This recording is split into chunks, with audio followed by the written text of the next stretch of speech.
Assalamualaikum warahmatullahi wabarakatuh. Apa khabar semua? Jadi pada malam ini kita akan bersiaran langsung. Kita tunggu Datuk Seri Mahathir Bizek untuk bersama-sama dengan saya pada malam ini. Yang mana kita akan membicarakan coret-coret. Coret-coret selepas PKP hampir mana, hampir mana. Maksudnya kita nak cerita selepas PKP ni apakah yang boleh kita kongsikan. Ada orang yang terduduk, ada orang yang okey, ada orang yang keadaan stabil, ada yang tak stabil dan sebagainya, ada yang hilang punca. Jadi hang pi mana, hang pi mana. Ke mana hala tuju kita tuan-tuan dan puan-puan?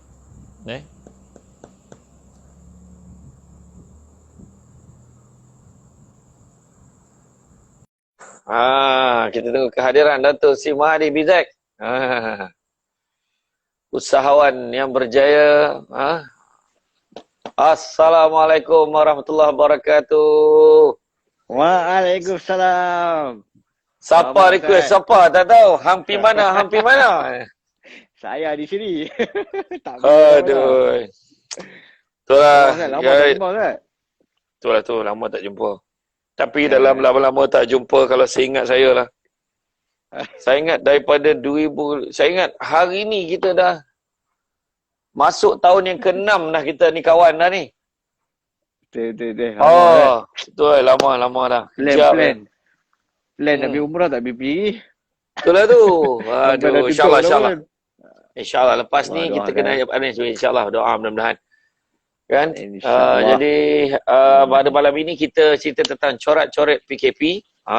Coret-coret PKP yang mana kita nak tengok hampir mana maksudnya selepas selesainya PKP ada orang hilang punca, ada orang ni. Jadi pada malam ini Datuk Seri Mahathir akan mengutarakan kepada saya tentang kekeluargaan dan saya pula akan tanya Datuk Seri Mahathir untuk tips keuangan.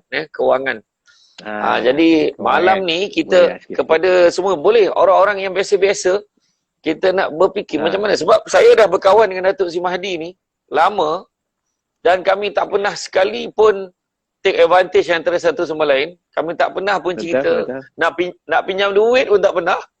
Tak pernah. Betul. Malahan dan satu perkara yang saya rasa semua orang kena tahu, ambillah ilmu, kita kongsi sama-sama.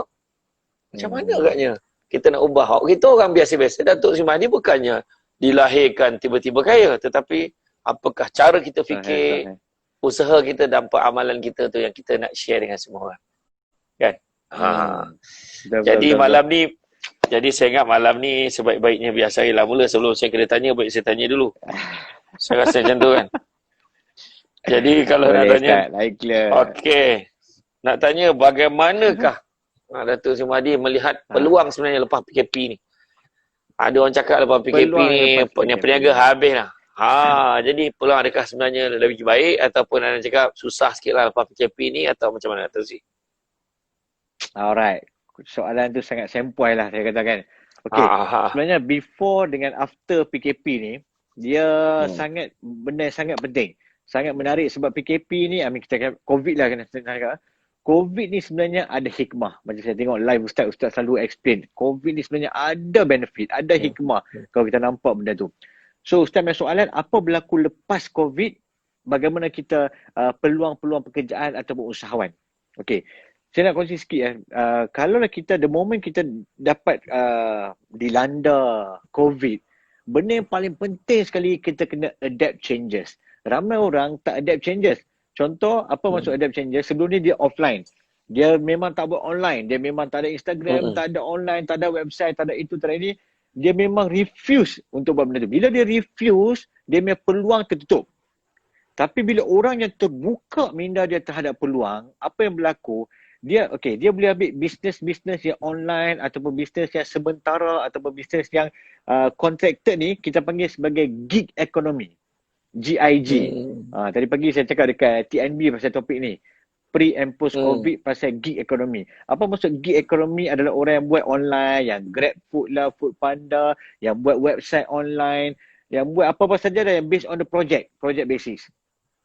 So dikatakan dekat US 3 orang, daripada 3 orang, seorang adalah gig economy. Apa maksud gig economy? Yang tak terikat kepada company. Dia bukannya kerja 9 to 5, dia bukannya kerja under orang, dia kira own boss saja dah. Yang ini dipanggil sebagai gig economy. So 34% daripada orang US Semuanya gig ekonomi. And akan datang lagi 5 tahun from sekarang, 5 tahun dia punya increase, dia punya percentage daripada 33% tu akan increase ke 75%. Maksud dia dalam 3 orang, 2 orang akan buat gig. Apa maksud gig? Ya online saya cakap sebut tadi dah. So bila manusia buka peluang, buka minda, peluang akan masuk pop macam tu. Tapi kalau dia tak buka peluang, yang tu yang terlepas banyak peluang. Tak buka minda, peluang akan hilang. So penting sangat, lepas COVID ni sebenarnya banyak peluang. Tapi bagaimana kita berebut peluang tu, yang tu paling penting. Maknanya terserah pada individu jugalah.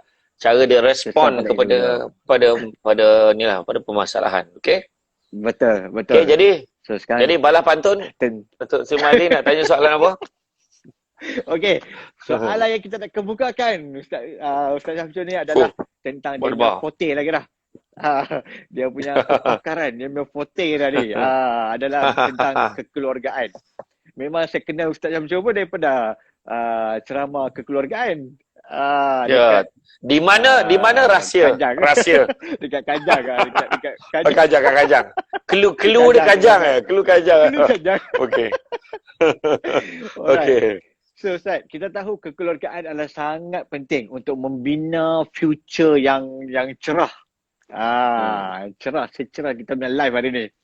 So bagaimana nak kita selalu dengar kan, selalu orang cakap macam nak memupuk sakinah, mawaddah, warahmah. 3 benda yang memang semua orang looking for. Setiap suami isteri memang looking for that. Setiap ahli keluarga looking for sakinah, mawaddah, warahmah. So macam mana terapkan 3 benda ni dalam keluarga, Ustaz? Okey. Benda ni dalam sebenarnya dia memang kita semudah kita tengok semudahnya kita menyebut pergi seminar rumahku syurgaku, rumah rumah tanggaku, kehidupanku, kita cakap membina rumah tangga yang sakinah, mawaddah, warahmah. Memang semudah kita menyebutnya, tetapi sebenarnya diam tak diam kalau kita lihat, sebenarnya setiap orang mempunyai perangai yang berbeza-beza. Setiap orang ada sikap berbeza-beza. Jadi dengan sikap berbeza-beza, dengan perilaku berbeza-beza, dan bayangkanlah 2 manusia yang punya sikap berbeza disatukan, didudukkan dalam satu kehidupan sebagai suami isteri. Cuma dalam hal ini sangat berbahaya apabila setting asasnya tidak betul. Setting asasnya tidak betul. Jadi mana kata apabila seorang tu meletakkan kegembiraan itu kebahagiaan tu pada kecantikan, maka dia sebenarnya tertipu.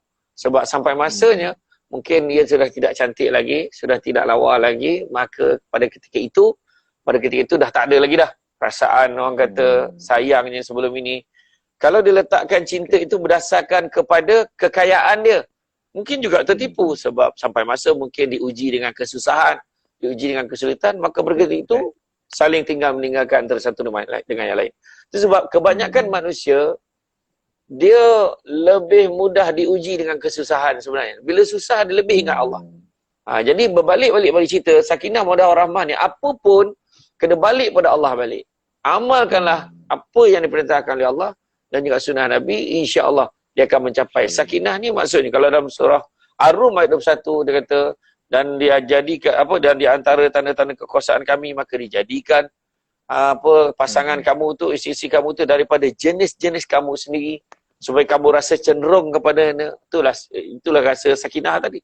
Dan padanya diwujudkan perasaan kasih dan sayang. Maknanya sakinah, mawaddah, warahmah. Jadi makna kata penting sekali setting asas. Iaitu bila macam contoh macam kita cerita Datuk Sri, ada kaitan dengan apa Datuk Sri Mahdi sebut tadi tentang bagaimanakah bila datang ni orang nak jadi gig ekonomi ataupun nak bertahan juga dengan cara lama. Terpulang. Itu kita option kita. Kita dah tahu dah. Kan? Tu sebabnya bila kita nampak seseorang, contoh kita boleh nampak ada orang tu dia jadi kaya. Wah. Jadi kaya ni. Wah, ni kita boleh fikir aku kena belajar dengan dia macam mana nak jadi kaya macam dia, atau ini kaya ni entah mana dicuri duit tak tahu. Makna kita nak jadi golongan yang mana? Kalau kita jadi golongan yang kedua, memikirkan yang negatif je, kita tak akan ke mana-mana. Tu yang hampir mana kita tak tahu. Jadi macam tu juga dalam kehidupan berkeluarga. Kita tak boleh menyebabkan penyakit ain, penyakit mata kita tengok orang menyebabkan sihat. Tak, kita kena setting foundation dan keluarga kita ni berdasarkan kepada syariat dan juga apa yang telah diterapkan oleh Rasulullah SAW. Sallallahu alaihi Okay. wasallam. Kalau tak Jadi pergi kita mana-mana, balik. hampir Tak pergi mana-mana. Okey. Jadi saya nak tanya dengan Datuk tentang bagaimanakah. Oi, tak sabar. Saya nak tanya pula. Saya nak tanya tentang baru-baru ni Datuk Seri Mahdi bersama dengan saya dan juga Datuk Nurul Zahid. Kita telah berceritakan tentang bagaimanakah be your own boss untuk menjadi seorang bos. Betul. Jadi saya rasa yalah, macam ni saya kata, ada orang yang cynical. Mana dia dapat duit rumah banyak? Buat apa nak fikir lagi pasal mana dapat duit? Orang nak bagi sekarang ni, grab the opportunity. Kan, ambil peluang. Cuma ada ramai orang yang akan tanya, ingat salah satu soalan kalau Datuk Si ingat malam tu, dia kata kalaulah saya buat-buat tapi gagal, adakah saya kena bayar balik? Dia mesti akan fikir gagal tu dulu. Sedangkan buat pun apa pun tidak, apa pun belum lagi, dah fikir gagal dulu. Jadi, Datuk Si, di luar sana saya yakin ramai sekali orang yang seperti ini. Ramai sekali orang yang, contoh Datuk Sri Mahdi nak jumpa saya ni bukan kata saya tak nak. Saya nak sangat ambil 60,000 tu dari si orang tu. Tapi masa kita, ya Allahu Akbar. Saya ingat Datuk Sri kena turun lah. Datuk Sri kena turun serban juga. InsyaAllah. Kan? Boleh. Jadi mak dia kata kita, jadi Datuk Sri Mahdi boleh bagi tak saranan? Sebab Datuk Sri mesti tentu akan jumpa dengan ramai orang yang macam ni. Of course. Yang negatif dulu. Lepas tu dia fikir, takaful, insurans, sama je. Dia akan cakap macam tu. Kan? Dia takut. Betul. Oh, patutlah dia nak bagi kita 60,000, dia bagi kita takaful. Walhal, Datuk Sri yang pihak yang memberikan ni, tak untung apa pun. Cuma seronok nak tengok orang lain untung. Kita nak bagi pahala kat orang kan. Macam itulah dia. Correct. Jadi silakan Datuk Sri untuk ulas sikit tentang isu ni. Silakan. Okay, manusia memang majority memang negatif. Okay, dia macam ni ya. Perbezaan successful people, mindset dia macam ni. Perbezaan average people. Saya tak cakap poor lah. Saya tak nak sebut benda tu. Average people average, biasalah. Kena biasalah. Average, biasalah. Sudah ada. Sebenarnya nak beritahu poor. Tapi tak apalah, kita ambil biasa je. So, successful macam ni. Average macam ni. Perbezaan minda dia sangat different. Rich mindset, successful mindset, dia tengok orang lain, dia akan rasa happy. Dia akan rasa positif. Dia akan rasa kagum. Kalau tak percaya, tengok daripada lobby hotel, orang datang dengan BMW ke Mercedes ke, daripada dalam lobby hotel, dia tengok driver, dia tahu, wah, I'm happy for you. Wow, nice car. Dia mulut akan keluar semua perkataan positif. Tapi kalau orang yang negatif, dia tengok kereta tu, dia kata apa? Alah, macam Ustaz cakap lah, kereta curi ke ni? Kereta pinjam ke ni? Kalau perempuan keluar, alah, got sugar daddy ke ni? Mesti dia akan cakap negatif. Kan? Dia memang negatif. Kalau bawa kereta tu tempat tak sepatutnya, orang akan lompat atas kereta, akan tulis action guna shilling. Salah habis kereta tu. Sebab apa? Minda dia sangat negatif. Tiba-tiba tayar pancet. Sebab apa? Benda memang macam tu. Bawa tempat yang tak sepatutnya, kereta akan jahanam. Sebab apa? Kawasan tu, orang yang minda dia negatif. So hari ni, kita nak jadi successful ataupun average. Kalau average, tengok orang lain dengki. Tengok orang lain geram. Tengok orang lain tak nak orang tu berjaya. Semua negatif mindset dia. Kalau successful, tengok orang lain, wow, I'm happy for you. Tengok anyone. Tengok siapa saja pun sebut benda yang elok. Masya Allah. Wah, Alhamdulillah dia buat benda. Say something good. Bila kita cakap something good, actually siapa yang paling dekat telinga siapa paling dekat dengan mulut kita? Telinga kita juga. The moment kita cakap benda yang positif ke orang, sebenarnya kita cakap pada diri kita sendiri. Tapi orang kata macam, tak perlulah cakap benda positif. Imam Ghazali beritahu, kalau kita punya hati tak rasa apa-apa. Ni average tau. Saya tak cakap pasal successful ataupun average. Ni dia kata, Imam Ghazali beritahu, kalau tak rasa apa-apa, tengok benda tak rasa apa-apa, maksudnya kita kena rawat hati. Contoh kita pergi makan. Kita tengah makan, member letak iPhone 11. Handphone baru. Kita macam tak rasa apa-apa pun. Ni bukan negatif lagi tau. Ni tak rasa apa-apa. Average ni. Pun kita kena rawat hati. The best, bila kita tengok sesuatu, kita kena cakap benda yang positif. Wah, nice handphone. Tu handphone baru ke tu? Wah, Alhamdulillah ada handphone baru. So, cakap sesuatu yang best, sesuatu yang baik, sesuatu yang bagus. Jangan condemn. Dia maksudnya orang yang condemn ni sebenarnya orang yang tak mampu. Dia tak mampu, negatif. Contohlah kita pergi lalu kawasan-kawasan yang banglo. Contoh dekat KL ni kita ambil lah Bukit Damansara ke Bukit Antarabangsa ke rumah-rumah banglo. Dia mesti akan cakap negatif. Kalau orang tu negatif, dia akan cakap apa banglo cat warna biru. Apa bumbung dia warna hijau, teruk macam cukup. Apa ni? Apa? Dia nak komen saja negatif. Tapi kalau dia ada mindset yang positif, dia akan tengok, wah, nice house. Alhamdulillah, I'm happy for the owner. Semoga Allah SWT bagi aku kekayaan yang sama supaya aku guna ke arah kebaikan. So, dia tak sampai tahap tu tau. Dia nak juga negatif. Geram dengan orang macam tu tau. Tu level tu. Sebab level tu nampak beza sangat. Beza Ustaz. Memang saya jumpa ramai manusia, saya punya team ke, saya punya customer ke, bila saya jumpa macam ni, saya dah boleh detect dah pun. Kita dah boleh bau dah pun orang macam ni. Orang ni negatif ke positif? Kalau negatif memang kita kena cepat-cepat. Sometimes bukannya orang tu yang negatif. Minda dia yang negatif. Sometimes orang tu boleh jadi orang dekat dengan kita. Contoh je, kita bangun pagi, kita semangat ni. Alhamdulillah, today is a great day, I nak pergi office awal. Sometimes kita punya loved one tidur kat sebelah cakap, you gila ke? Awal lagi lah, tidur dululah. Dia pasangan kita, orang yang kita sayang. Itu bukan orang negatif, tapi minda dia negatif. So kita kena protect our mind daripada masuk benda-benda yang negatif tu. Orang tersayang, orang pasangan kita. Itu tak apa. Dia dah lah average. Dia cuba pula tarik orang yang dah positif ni. Average macam dia. Itu paling masalah. Anjir kita tengok soalan tu. Wan Intan MZ ni. Dia tanya.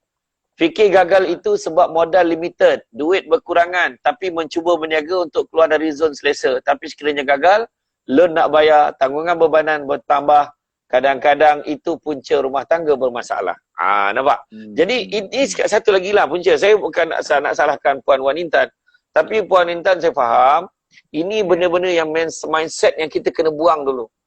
Kalaulah Nabi kita berfikir seperti ini, saya fikir Islam tak sampai pada kita. Nabi sendiri nak pergi ke Taif. Nabi bukan tak tahu macam mana degilnya puak Taif ni. Nabi bukan tak tahu apa halangan akan terima dia. Orang nak bunuh dah dia. Bayangkan orang berunding dengan Nabi. Orang Mekah berunding dengan Nabi. Suruh Nabi berhenti. Dia akan tawarkan kekayaan, tawarkan duit, tawarkan perempuan. Nabi tak nak. Berunding. Kita tukar. 2 tahun kau sembah Tuhan aku. Bagi aku tu sembah Tuhan kau 2 tahun. Pun Nabi tak nak. Sampaikan keluar arahan. Bunuh Nabi dengan apa ganjaran 100 ekor unta kalau dapatkan penggal kepala Nabi ni. Tapi Nabi tak berganjar. Sebab apa? Nabi fikir Nabi boleh berjaya. Macam kita tengok tentera Islam di Palestin. Mereka ditanya, kan mereka berjuang. Untuk apa lagi kamu berjuang? Untuk apa lagi kamu berjuang dengan tahap kamu ni? Kamu yakinkah kamu akan menang? Ya, kami akan menang. Bila kamu akan menang? Dia boleh jawab soon. Tak lama lagi. Walaupun nak teruk kena bedil, walaupun ramai mati, tapi keyakinan daripada Allah Ta'ala. Walaupun hari ni banyak petanda-petanda yang nampak macam mereka diteruk, mereka diseksa, mereka buat pelbagai cara. Macam tu juga dengan peniaga ni. Yalah Puan Intan MZ datang handbrake, dia kata bukan dia, tu kawan dia kata. Sekeliling dia. Tapi makna kata nasihatkan. Nasihatkan kawan-kawan kita. Sekeliling orang macam tu. Betul. Dan kita berada dalam environment yang macam tu. Saya teringat ada satu library. Ada satu library dekat Malaysia. Saya tak ingat library kat mana. Dekat luar negara ke saya tak ingat. Yang mana bilik study tu, lampu dia kejap terang kejap-kejap malap. Bila tanya, adakah bola rosak? Tak. Rupanya lampu tu dia boleh sensor suasana dekat dalam bilik tu. Kalau suasana perbincangan dia hangat, lampu akan terang. Kalau dia ngantuk, apa semua, dia suhu badan dia tu akan menyebabkan. Ada teknologi yang macam tu. Maknanya nak beritahu, aura orang keliling kita ni penting. Itu sebabnya berkawan. Nabi kata kalau kita kawan dengan orang jual minyak wangi, walaupun kita tak beli, kita tak dapat minyak wangi tu, kita akan dapat tempias wangi dia tu. Tapi kalau bekerja dengan tukang besi, kita akan dapat bau besi dia tu. Jadi itulah dia. Jadi tuan-tuan sekalian, saya dah jawab bagi pihak Datuk Mahdi juga tentang betapa kena ubah mindsetting tu. Jadi borang masih ada. Siapa nak join program Be Your Own Boss masih ada. Boleh. Saya ni lebih FGG. Saya ni dah lama jadi FGG tanpa orang sedar sebenarnya kan. Tu dia. Allahu Akbar. Okey. Ustaz, macam tadi soalan tu dah dia tanya kan. kalau benda-benda macam tu akan menyebabkan rumah tangga retak. Apa punca sebenar rumah tangga retak, Ustaz? Saya pernah baca satu statistik tapi saya dah lupa sama ada apa kewangan, agama first lah. Kalau tak ada pegangan agama, berapa persen ke orang tu akan bercerai? And then kedua, kewangan. Yang ketiga apa ke? Mungkin kalau Ustaz tahu sedikit sebanyak tentang persentage orang, punca-punca asbab bercerai ni, mungkin Ustaz boleh huraikan dan bagaimana kita nak kawal benda ni. Sebab kita tak, sebab saya dengar macam hari-hari ada tak tahulah berpuluh ke beratus orang bercerai. So kita fobia Ustaz dengar macam tu, macam tak ada motivasi Ustaz nak kahwin. Betul. Orang yang nak kahwin pun fikir banyak kali. Kan? Dalam hal ini sebenarnya, pertamanya kita tengok, pelik orang Islam yang bercerai ramai. Satu pasangan bercerai setiap 13 minit, Islam. Bukan kata yang bukan Islam. Setiap 13 Tetapi minit. bila kita satu pasangan setiap 13 minit, maknanya orang Islam kot. Dia ada Allah kot, dia ada Nabi. Dia mengaji kot. Rupa-rupanya Nabi dia sebut akan timbul masanya nanti umatku membaca Al-Quran tapi tak sampai pun di tenggorokannya. Maksudnya mengaji, kalau dekat tekak tak sampai, dekat hati lebih lagi. Maknanya sekadar membuat-buat, mengikut-ikut tanpa memahami. Macam tu juga dengan agama. Saya nak bawa kisah bagaimana Nabi Ismail. Nabi Ismail AS keluar pergi berburu. Tinggallah isterinya di rumah, kemudian Nabi Sulaiman, ayahandanya datang, Nabi Ibrahim, ayahandanya sampai ke rumah Nabi Ibrahim tanya, "Kemana? Assalamualaikum, waalaikumsalam. Di manakah suami kamu?" "Oh, maaf ya pakcik, suami saya pergi berburu. Dia belum balik lagi." Dia cakap macam tu. Jadi, "Bagaimana kehidupan kamu?" "Oh, hidup kami ni susah betul. Surit betul hidup kami ni. Tak boleh nak buat apa, tak tahu lah nak kata apa. Kan tak pernah sekali pun rasa senang dalam hidup ni."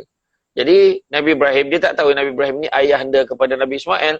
Maka Nabi Ibrahim kata, "Pesan pada suami kamu bila kamu pulang, sampaikan salamku padanya. Dan pesankan kepada dia, ni tiang pintu ni kalau boleh tukarlah." Macam tu. Jadi bila Nabi Ismail balik, dia ceritakan kisah ni. Jadi Nabi Ismail kata, "Kamu tahu tak siapa lelaki itu? Lelaki itu sebenarnya adalah ayahku. Dan bila dia kata suruh tukar ni, maka suruh tukar tiang pintu tu, maknanya dia pesan suruh aku ceraikan kamu." Kemudian bila kali kedua, tak lama lepas tu, Nabi Ismail kahwin sekali lagi dengan orang lain. Kemudian isterinya pula kali ni duduk seperti biasa, tinggal seorang. Dia keluar berburu. Siapa dia suruh cerai, Ustaz? Nanti dia barulah. Nanti dulu. Orang yang belum kahwin ni memang biasa tak sabar nak ambil kesimpulan. Sabar dulu. Sabar. Jadi lepas tu, bila sampai aja Nabi Ibrahim tanya, "Assalamualaikum, mana suami kamu?" "Suami saya pergi berburu." Lepas tu dia kata, "Oh, kami berburu. Tak apa, tapi pakcik tunggu sekejap." Dia siap suruh pakcik tu tunggu sekejap. Saya ambilkan air. Dia bawakan minuman. Dia bawakan makanan. Kemudian dia tanya, "Bagaimana kehidupan kamu?" "Alhamdulillah, kehidupan kami bahagia. Tak ada masalah. Semuanya okey," dia kata. Lepas tu Nabi Ibrahim kata, "Nanti sampaikan salamku pada suami kamu. Nanti pesan kata ni tiang pintu ni dah elok sangat dah. Jadi jangan tukar-tukar lagi dah." Maknanya dia nak beritahu apa tau? Hidup yang susah tertakluk kepada apa yang kita pandang. Kadang-kadang, dulu saya ingat dalam masa belajar dulu, duit RM50 dalam poket, kaya dulu. Tapi hari ni, RM50 tinggal dalam poket, menung. Sebab apa? Kita yang meletakkan standard tu. Akhirnya sampai sekarang, tak ada siapa. Kita tak bawa satu duit pun. Semua main transfer. RM10 pun kalau boleh nak bayar duit minum kopi, RM10 pun nak transfer online dah lah. Nak beritahu apa sebenarnya? Apa yang kita lihat dalam kisah antara dua isteri itu tadi. Isteri yang pertama, kesilapan dia adalah dia membuka aib suami dia. Kedua, dia tak tahan dengan kesulitan dan ujian yang Allah berikan. Sedangkan isteri yang kali kedua dikahwini je pula adalah merupakan seorang yang redha dengan apa Allah kurniakan. Dia tak pernah rasa tak cukup, dia rasa bahagia, dia kata sangat dengan suami dia. Jadi mana dalam keadaan ini, kebanyakan pasangan bercerai, pertamanya saya sebut tadi, Al-Quran. Keduanya, lebih 80% pasangan di Malaysia yang bercerai ini, bila dikaji-kaji, mereka tidak menjaga solatnya. Bukan kata solat berjemaah, memang tak solat. Dan begitu juga yang ketiganya tadi, dalam keadaan kita terlupa untuk bersyukur dengan apa yang Allah berikan kepada kita. Walaupun sedikit, tapi kalau kita bersyukur sebenarnya Allah akan lipat gandakan. Itu sebabnya kita cerita tentang bio on boss tu tadi. Walaupun kita bermula dengan sedikit, Kan? Betul. Dengan 60,000 tu kita mulakan. Mudah-mudahan kita menjadi usahawan. Tetapi letakkan niat yang baik. Niat yang baik. Aku besok, kalau aku berjaya nanti, aku nak bantu orang susah. Aku nak orang lain pun jadi macam aku. Aku nak anak-anak yatim pun bangkit sama macam aku. Bukan kita bagi tu sekadar bagi anak yatim tu makan. Tapi kita nak anak yatim tu pun berjaya macam kita. Macam tu. Betul. Anak yatim tu akan membesar juga. Kita nak anak yatim tu. Mana tahu kita dah tua tengah duduk tepi tu. Pakcik, ingat tak saya lagi pakcik? Dulu pakcik pernah tolong saya. Hari ni saya nak tolong balas jasa pakcik. Mana kita tahu? Kan? Jadi ini antaranya lah yang kita perlu tengok. Jadi mak dia kata, pertama, jaga agama kita. Mengaji Quran, kita tak faham masalahnya. Kemudian, solat tiang agama. As-salatu imaduddin. Solat tiang agama. Kalau tiang agama tak jaga, tiang lain lupakanlah. Tiang rumah tangga, tiang berniaga, tiang apa pun tak jadi kalau solat kita tak jaga. Itu sebabnya amalan yang pertama Allah Ta'ala katanya akhirat besok adalah solat. Itu sebab ada orang tu gila ke nak pergi masjid time PKP kan. Nak pergi masjid, sanggup interview jadi Bilal sebab nak pergi masjid time PKP. Kan? Sebab dah biasa. Dia puncanya apa tak? Saya betul-betul cakap, bukan kata saya nak kata apalah. Saya puji untuk satu perkara sebab apa tau dia jadinya tu. Sebab kita dah terbiasa buat satu perkara. Janggal bila kita tinggalkan satu perkara. Macam tu lah. Betulkan yang biasa, biasakan yang betul. Dan begitu juga yang ketiga, belajarlah redha dengan apa yang Allah berikan kepada kita. Kalau kita letakkan duit lah sebagai asas untuk kita bercerai-berai dengan suami isteri masing-masing, kalau kita tidak boleh meletakkan diri kita setinggi-tinggi nilai, tapi janganlah kita merendahkan diri kita sampai sehina-hina nilai. Maknanya fikirlah elok-elok. Mudah-mudahan. Jadi ini Datuk Sri Mahdi.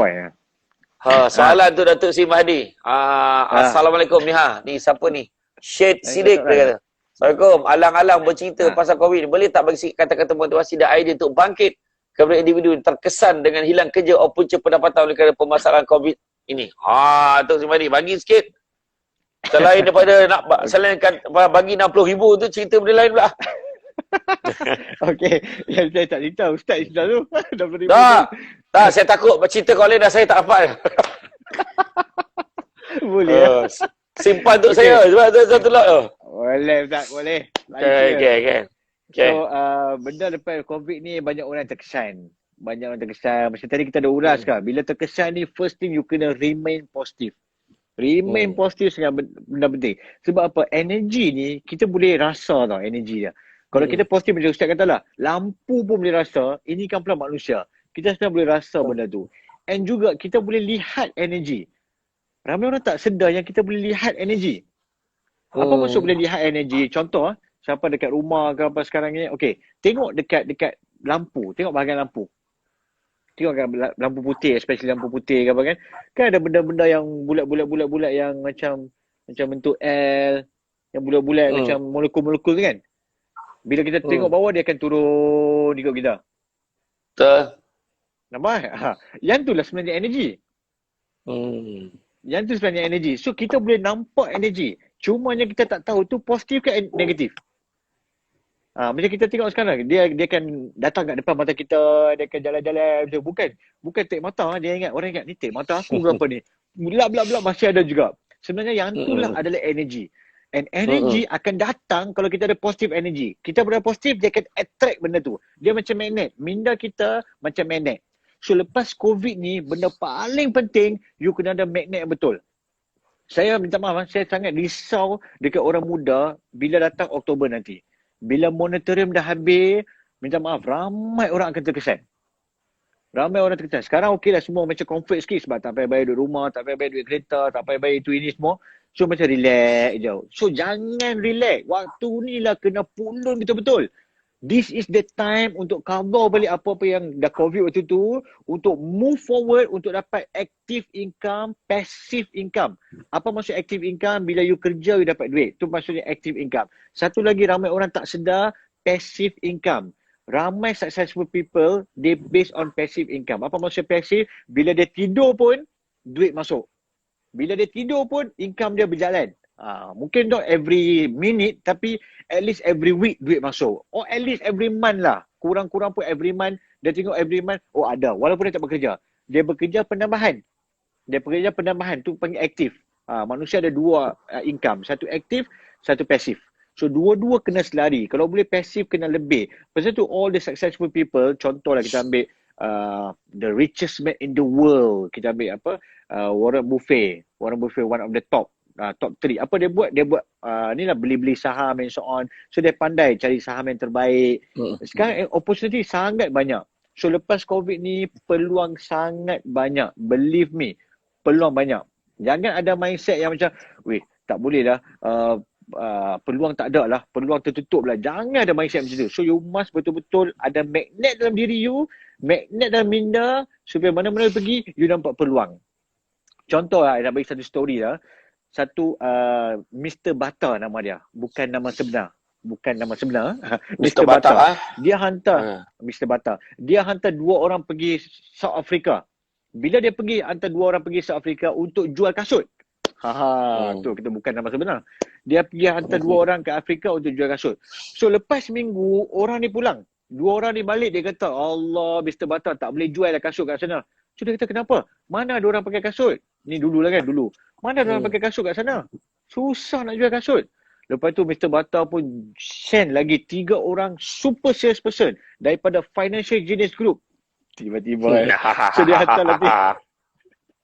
dia hantarlah pergi Afrika. Lepas minggu Ustaz, mereka ni call Mr. Bata. Mr. Bata send 3 trailer of full of different color, different size, different sandal ke, kasut ke apa. Dia macam, what happened? Wah, Mr. Bata, here no one pakai kasut. Maksudnya peluang sangat besar. Mula-mula orang tu tertutup minat, tengok, alah tak ada orang pakai kasut. Susahlah nak jual. Tapi second person, dia punya mind tengok, all the different mind je, minda yang lain. Ui, tak ada orang pakai kasut. Peluang besar. Boom. Dia terus boleh jual dengan mudahnya. So, it's depend on us. Lepas COVID ni, bagaimana kita tengok market? Bagaimana kita tengok peluang? Adakah peluang macam, oh, teruklah lepas COVID. Susahlah. Habis, you pun terus. Tapi, tukar, you kena tengok sebelah, lepas COVID ni sebenarnya banyak peluang yang ada. Alhamdulillah dekat FGG waktu COVID, kita punya kenaikan 200%, Ustaz. 200% successful kita punya FGG punya sales. So ramai orang terkesan, tapi kami Alhamdulillah dapat 200%. Sebab apa? Macam saya cakap tadi lah, first adapt changes, second change mindset, third and fourth saya akan kongsi later. Kongsi later Mana nak rasa bila tu? Suruh orang tunggu. Suruh orang tunggu lah. Aduh, macam ada iklan pula. Aduh, 256%, Ustaz. Siti Urada betul Ustaz. Oh, alhamdulillah. Jadi kalau saya pula melihat benda tu, orang yang tak nak ubah mindset ni, dia sendiri yang memilihnya. Bukan kata ada orang menjadikan ni macam tu. Jangan salahkan, ni mak ayah aku dululah. Tak. Ini mesti orang ni lah ni yang menyebabkan ni. Dialah puncanya yang hasut aku. Apa kita tak boleh fikir ke? Kita nak ikut ke? Kita nak buat ke? Kan? Benda-benda ni lah. Jadi saya sendirilah, saya tak nafikan lah. Bila berada di sekitar ahli keluarga FGG, saya sendiri pun rasa teruja tengok macam mana dia orang ni, buat income macam mana ni. Kan? Jadi saya fikir macam mana ni. Jadi Datuk DS ni pun nak bagi saya borang pada dulu sampai sekarang tak sampai borang lagi. Tapi saya ingat Datuk Sri Mahadi ni dia senangnya, dia ambil nombor akaun saya, dia transfer setiap hari. Itu yang tadi passive income tadi. Saya tak payah apa pun. Dia sebab dia kawan-kawan dia masuk duit. Senang betul. Tak adalah. Jadi apa pun kita kena ubah. Kalau kita meletakkan diri kita di tahap yang lama, maka kita tidak akan berubah. Melainkan kita sendiri. Adapt changes ni maksudnya kita sesuaikan. Jangan cakap perubahan tu tak baik. Kita boleh terlampau selesa dengan zon kita walaupun menyusahkan. Akhirnya kita tak tahu dah macam mana rasa senang tu sebenarnya. Akhirnya itu susah, ni susah, tu susah. Macam orang berniaga. Kita dah cakap. Dekat macam tadi cerita yang Mr. Bata tadi kan. Dia pergi dah dekat tempat tu. Kena berniaga dekat sini. Kenapa? Sini ramai orang weh. Sini ramai orang. Kena berniaga. Lepas tu yang seorang tu pula cakap, susah, orang ramai ni bukannya nak beli pun, dia nak tengok-tengok aja dia ni. Belum apa-apa lagi dah negatif. Lepas tu satu lagi. Correct. Satu lagi. Kita kena berniaga, weh, hari ni kenapa pula? Sebab hari ni cukup bulan. Orang tengah banyak duit. Ada orang cakap macam tu. Sedangkan, jangan tunggu cukup bulan. Hari-hari. Orang ni kalau digerakkan beli, dia tak ada duit pun dia boleh pinjam ke orang. Itu yang penting. Kita kena ubah cara fikir. Orang cukup bulan ni, baru ada duit. Habis kita tunggu cukup bulan. Kita tak tahu bila cukup bulan ni macam-macam benda dia nak bayar. Betul. Jadi maknanya kita sebenarnya manusia ni berbeza-beza. Awal-awal lagi kita sebut, cara fikir manusia berbeza-beza. Jadi bila cara fikir berbeza, benda tu boleh mendatangkan kesan kepada cara kita menjalani kehidupan kita. Kalau kita fikirkan negatif, contohnya, seorang lelaki, kita pandang dia sebagai seorang lelaki yang boleh memimpin keluarga. Tapi kita cari kesalahan dia. Ini tak betul, ini salah, ini tak betul. Jadi sampai bila pun kita tak akan dapat bahagia. Yang suami pula, tentang isteri masak sedap, tak cerita. Isteri tu picit belakang bila dia sakit, tak cerita. Isteri tu sanggup keluarkan duit simpanan dia untuk bantu kesusahan suami tu, tak cerita. Tapi bila dia marah, lupa semua tu. Ini tak betul, tu tak betul. Jadi cari kesalahan. Jadi makna kata ini juga benda cara kita fikir. Maknanya cara kita fikir, cara kita mengubah satu keadaan itu penting. Sebab kalau tidak, yang ruginya bukan orang lain, tetapi kita. Itu dia. Itu sebabnya, saya nak cerita dengan Datuk Sri Mahdi, ada satu kisah jugalah sebenarnya. Kan? Waktu saya bekerja dulu, saya kerja makan gaji lah. Makan gaji. Sebelum saya terlibat dengan bisnes ke apa semua ni kan. Dan hampirlah ni nak join tak. Tak nak cerita lah kan. Hampir nak join yang isi borang tu kan. Jadi saya, sebab borang tak sampai lagi, jadi tak boleh nak cerita lah. Jadi bila nampak, bila saya dah, orang dah cakap dah, Samsul, kau boleh ceramah lah, kau boleh ni, kau ceramah lah, kau buat full time. Saya kata tak apa, sebab masa tu saya selesa dengan pangkat saya, dengan kedudukan saya jadi bos, dengan staff ada 80 lebih, dengan ada 2 PA, dengan ada kerani lagi. Bila datang orang tabik, akhirnya dia hanya sifat dia kosmetik je. Benda-benda Tuhan saja Tuhan bagi kita, akhirnya kita terasa seronok dengan apa yang kita rasa benda tu, hebat sangatlah masa tu. Tetapi orang dah lama cakap dah, baik kau buat. Sampailah satu ketika, saya di tempat kerja saya tu ada seorang penceramah motivasi. Dia sampaikan motivasi tentang think big. Tajuk dia berfikir besar, berfikir luar kotak dan sebagainya. Dia cerita. Dua hal, dia dah tua tau. Jadi saya berbual dengan dia. Yang mendatangkan kesan menyebabkan saya, antara pertimbangan yang saya ambil untuk saya bersara awal dalam agensi kerajaan waktu tu saya bekerja. Dia bisikkan saya tanya dia, dah lama dah Datuk buat buat konsultan ni, ceramah ni. Dia kata, baru je lagi, saya dulu pun kerja macam you juga. Dia kata, oh ya ke? Saya dengar je cerita. Dia kata, tapi bila saya dah ni, baru saya tahulah betapa seronoknya saya buat benda yang saya suka. Tapi saya nak beritahu kat you all semua, dia cakap kat semua bos-bos pengarah-pengarah yang ada masa tu, dia kata, kalau you all ada benda-benda yang nak buat sekarang. You jangan tunggu-tunggu. Kalau lambat, jadi macam saya. Saya cakap apa, kalaulah saya tahu macam ni, tentu dulu lagi saya berhenti kerja dan buat benda ni full time. Tentulah dengan bisnes. Ramai sangatlah kita dengar, klise sangatlah orang cakap, Datuk Sri baru saya tahu, kalau saya tahu dulu lagi, ayat tu dah biasa dengar lah. Betul. Jadi kita create history, bukan tunggu sejarah itu berlaku.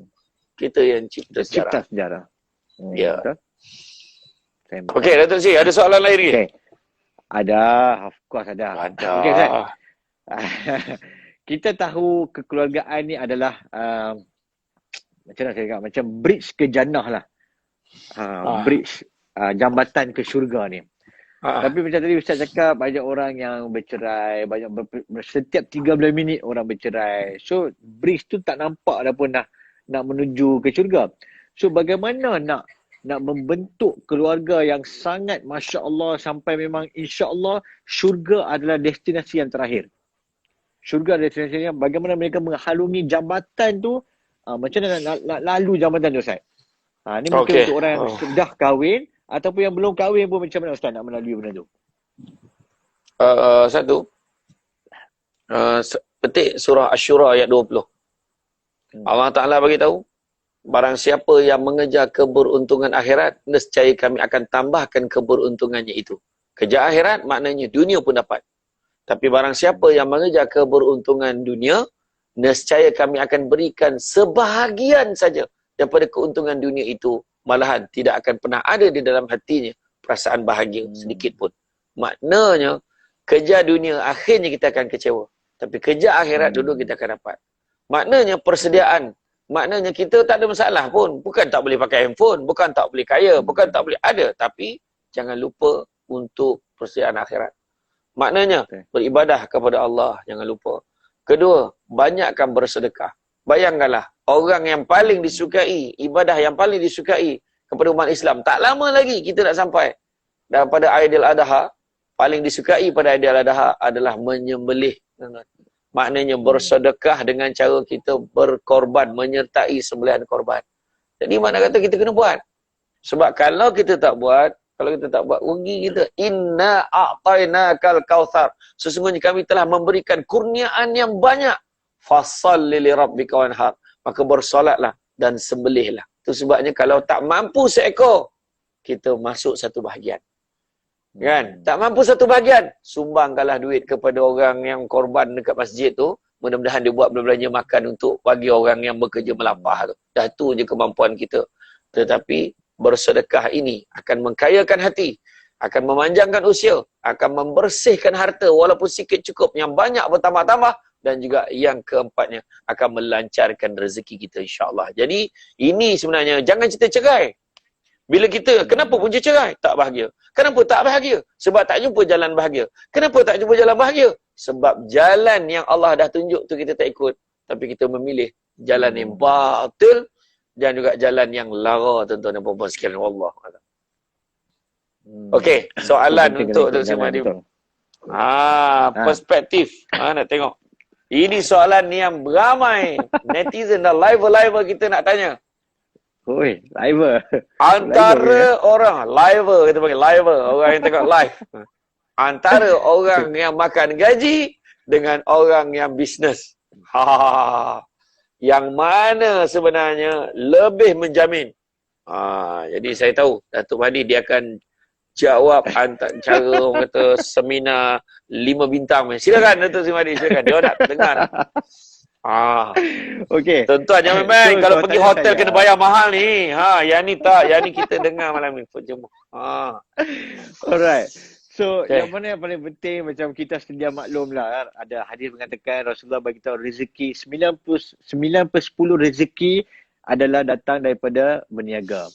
So, macamnya banyaknya peluang pekerjaan yang rezeki yang Allah letakkan dalam berniaga. Even Rasulullah sendiri pun berniaga. Daripada umur 12 tahun, ada kata yang 11, 12, 13 lebih kurang macam tu. So Rasulullah dah start daripada awal dah pun. Sampai Rasulullah dinamakan sebagai Al-Amin. Apa maksudnya? Jujur. So whatever that Rasulullah buat memang jujur. So kalau kita nak buat berniaga, kita kena jujur. Okay, untuk jawab persoalan, berniaga better ke? Kerja ada orang better. Okay, tadi statistik yang saya beritahu tadi, yang gig tu, GIG tu. Gig ekonomi dekat US 1/3 memang semua dah jadi gig. Apa maksud gig? Berniaga lah. Gig ni maksudnya dia tak terikat dengan orang. Dia bukan 9 to 5, dia tak ada basic salary. Itu panggil gig. Contoh orang buat website. Dia based on the project, lepas buat website, dah hantar website, habis settle. So yang tu. Dalam masa 5 tahun lagi, 2/3 daripada US akan jadi gig ekonomi. Meaning orang berniaga. Dekat Malaysia pula, dia sedang meningkat, sedang bertambah. So kalau ikutkan Malaysia tak sebanyak US, tapi dia moving into that direction. Pasal tu lah kita Perdana Menteri baru bagi tahu dia ada allocation lebih kurang 75 juta untuk gig ekonomi. Apa maksud gig yang ni lah, orang yang freelance, yang online, yang bla bla bla ni, 75 juta allocation. So kira ikutkan banyak jugalah 75 juta. So memang akan ada lagi banyak yang akan datang sebab gig ni dah nampak satu benda yang perlu. Satu benda yang orang dah buka mata dah pun. Sebenarnya saya punya bisnes ni pun dikonsider sebagai gig ekonomi juga. Sebab tak ada basic salary, sebab tak terikat 9 to 5, sebab dia based on project basis. Yang tu sama. Sama Yang tu Ustaz sama. kan, training ke speaker kan, sama juga based on the project, based on the training company. Tapi apa yang menyebabkan orang yang buat bisnes ni boleh sustain, boleh continue sebab B2B lah, senang cakap. B2B. Apa maksud B2B? Back to basic. Bukan lain Ustaz. So back to basic. Apa maksud back to basic? Cuba kontrol macam tak faham. Aduh. Ni kalau ada Datuk Aswan sedap cerita ni. Kalau Datuk Aswan ada ni. Aduh. Okey. Back to basic, it's like bila dia buat, dia nak buat sesuatu tu, dia back to basic. Apa maksud dia? Dia kena rajin. Rajin memang is normal. Nak berjaya, kena rajin. Contohlah kita ambil Ustaz punya perniagaan adalah dapat customer. Customer untuk buat talk ke, untuk buat training ke, seminar ke apa-apa. Lepas dia buat benda tu, mesti kena cari lain. Tapi sebelum sampai nak date tu, at the same time dalam masa between tu, cari juga yang lain. Ada apa-apa inquiry ke, ada apa-apa customer, ada siapa-siapa yang tanya. And then at the same time ada orang yang menyebarkan. Saya dapat WhatsApp daripada Rizwan. Mengatakan apa, Ustaz free ada 2 hari bagi nama kalau nak Ustaz ni kan. Rizwan yang jual minyak wangi tu. So which means ada orang dia yang dia ada ni. Dia tengok live. Oh, dia tengok. So ada yang, so maksudnya buat benda tu lah. So walaupun sebelum tarikh yang kita punya projek atau bisnes, at the same time kita continue benda tu. Ramai orang yang bila dia rasa macam, okay aku nak buat bisnes lah. Apa yang dia buat? Dia, okay I'm my own boss. Apa maksud own boss? Ada 2 perception tau own boss ni. Satu, own boss meaning boleh bangun lambat. Sebab own boss apa? Bangun lambat, pergi office lambat, balik awal. Own boss, suka hati aku lah. Yang tu boss yang pertama. Boss yang kedua, I'm my own boss. Aku boleh pergi office awal. Pukul 7 boleh masuk office dah. I'm a boss. Anytime boleh masuk. I boleh pergi office waktu malam pun boleh. I boleh office waktu weekend. Waktu weekend boleh masuk office. I'm my own boss. So, kita nak jadi first boss ke second boss? Kalau jadi first boss, akan jadi, okay, contoh macam Ustaz dah dapat project dan dah dapat customer. Sebab aku dah akan jadi comfort. Comfort meaning, okay, next training 9 Julai contohnya. So, sekarang 5 Julai. So, 5 Julai sampai 9 Julai dia relax je. Sebab apa? Ya, aku dah ada training 9 Julai, okay lah. Relax. 9 dan 9 cancel pula the training. Postpone pula ke 29 Julai. Takkan nak stop 20 hari tak buat apa. So the best is bila dah dapat projek ke, dah dapat rezeki Allah dah bagi, continue. Sebab businessman, dia tak ada basic salary. Dia based on rajin, dapatlah benda tu. Itu back to basic. Rajin, disiplin, fokus, never give up. Benda perkataan ni semua nurtiza semua pernah dengar dah pun. Rajin, disiplin, semua pernah dengar. Tapi tak apply ataupun terlepas pandang untuk apply. So malam ni kena apply benda ni semua. Kalau nak berjaya, jangan comfort. Ramai orang comfort. Satu projek dapat, okay cukup. Satu bisnes dapat, cukup. Satu klien dapat, cukup. Jangan macam tu. You kena continue. And memang you akan boom. Oh, Nurul Arifin. Tadi petang pun ada live, ni pun ada live juga dia. So you akan boom terus. So it's very important for you to betul-betul go all out. Focus on your target. InsyaAllah. Memang boleh berjaya dunia akhirat. So to answer the question, memang saya pilih berniaga, of course. Samalah saya. Kan. Tapi cabarannya borang lambat sampai. Cabaran. Tapi okey Datuk Sri, jadi kita pun seronok untuk kita bincang. Alhamdulillah kita ada lagi lebih kurang 5 minit. Betul. Jadi kita buat kesimpulan sikit.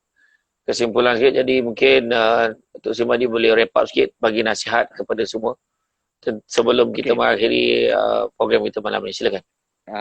Sebenarnya Ustaz kena beri nasihat dulu. Kita balas saya dahulukan dulu, lepas tu Ustaz huraikan sampai live ni habis. Okey. Tak. Bagi saya lah kesimpulan dulu. Betul juga. Kat mana boleh saya panjang. Betul. Okay, jadi kesimpulannya dari segi kekeluargaan kita, saya tak pernah berebut bagi kesimpulan ni. Dengan Datuk Sri Mahdi, kalau dengan saya dia memang macam tu. Dia boleh tukar. Dahsyat betul. Okey.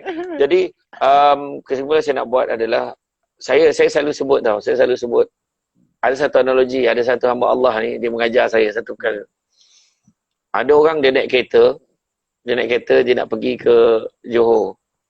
Dia kata dia nak pergi Johor, nak naik kereta. Kemudian ada kawan cakap, Kau nak naik kereta apa? Azia. Tak payahlah. Baik kau naik BMW. Kau tengok berapa ramai orang pakai BMW sekarang dah smart.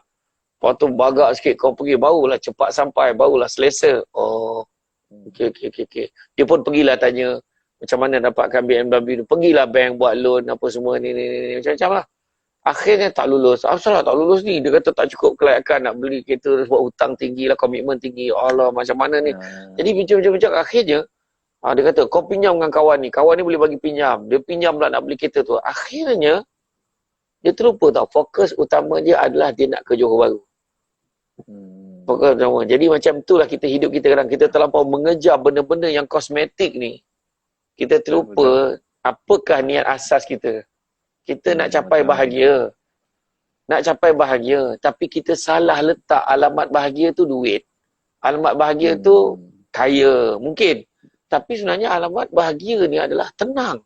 Bahagia ni tenang. Sakinah. Bahagia dirasa kasih sayang. Itu sebab ada orang, dia kaya, dia ada duit banyak tapi hidup seseorang. Tuan-tuan tengok Donald Trump. Hari-hari orang balon dia. Tak tahu macam mana, masa bila dia rasa bahagia dan tenang dengan hidup dia, tak tahu. Wah, duit banyak. Kan, kita nak cari, walaupun duit kita banyak ke sikit, tapi kita tetap tenang. Kita tetap bahagia. Bersyukur. Allah lipat gandakan lagi pendapatan kita, rezeki kita pun kita tetap tenang. Itu sebenarnya bahagia. Jadi jangan hilang fokus dalam kehidupan kita.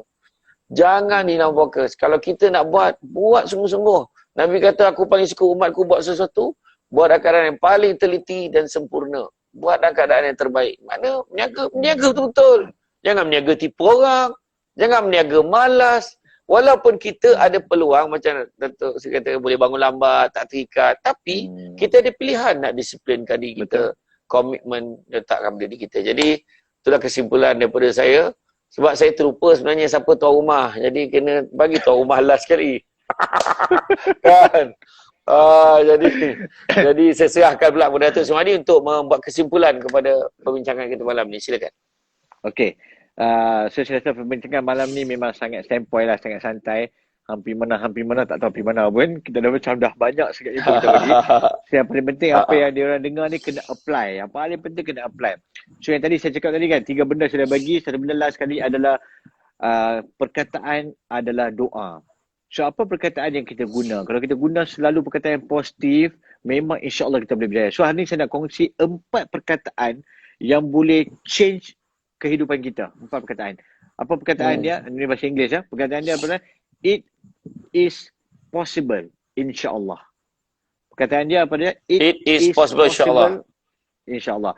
So ramai orang cakap, okay, you boleh dapat your dream car. Ramai orang kata, tak boleh lah, aku mana boleh, aku tak layak, aku tak itu, aku tak ini. Memang dia akan rasa negatif. Tapi you must say, it is possible, insyaAllah.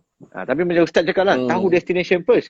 Bila destination tak tahu, purpose dia tak nampak kat situ, dia buat benda yang tak betul. So perkataan tu kena betul. Buat sebab apa? Words have power. Perkataan ada doa. Kalau kita ulang perkataan tu, itulah kita akan jadi. Bila kita bangun pagi, kita cakap, oh tak boleh lah, ayo cannot lah, susah lah, ayo. Bila kita cakap perkataan-perkataan macam ni, yang itulah kita akan jadi. Tapi kita bangun pagi, alhamdulillahillazi ahyana ba'da ma amatana wa ilaihi nusyur. Hari ni adalah hari yang terbaik untuk diri aku. Aku nak jumpa customer. Automatically diri kita macam wah semangat terus. Sebab apa? Perkataan adalah doa. So kita ulang perkataan betul. Okay, let's play a game before kita habis. So setiap liver panggil liver ni. Okay, liver, I nak you type jawapan dia. I nak you type. Okay, now setiap orang sebut busu. Kalau pernah dengar, dulu kita pernah tengok filem Pimen Tangtu. Siapa pernah tengok Pimen Tangtu? Amak busu kan? Ada Pak Uda dengan Pak Busu. Okay, now semua orang liver sebut busu untuk 8 kali. 8 kali. Together, ready, go. Busu.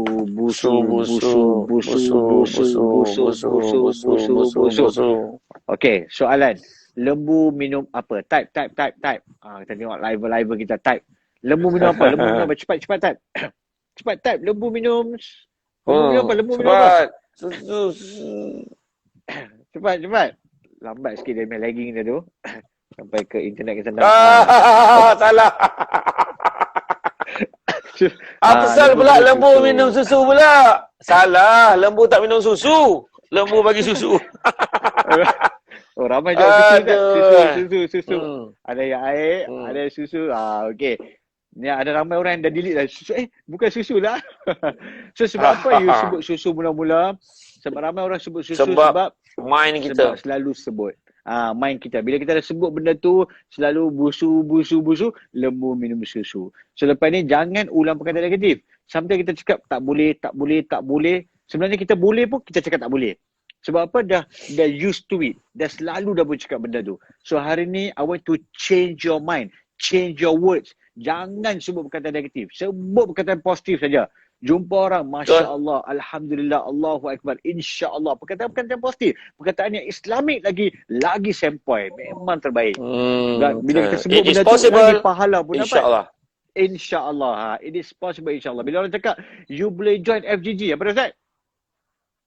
It is possible, InsyaAllah. Jadi saya ingat, Datuk Sri, mulai minggu depan, sembang terbang, bukan sekadar buka, hang sempoi, it is possible insyaAllah. Kita tambah ini tagline. Okey, kita tambah tu. IIPI, it's possible insyaAllah. Okey, jadi itu saja daripada saya. Saya ucap terima kasih banyak Datuk Sri Mahathir. Malam ni dapat kita bersama. Minta maaf. InsyaAllah kita jumpa lagi di lain kesempatan. Minggu depan kita kena start balik dah kita punya sembang terbang insyaAllah. Itulah ya, lama tak. Okey, Datuk. Okey, baik. Assalamualaikum warahmatullahi wabarakatuh. Waalaikumsalam warahmatullahi wabarakatuh.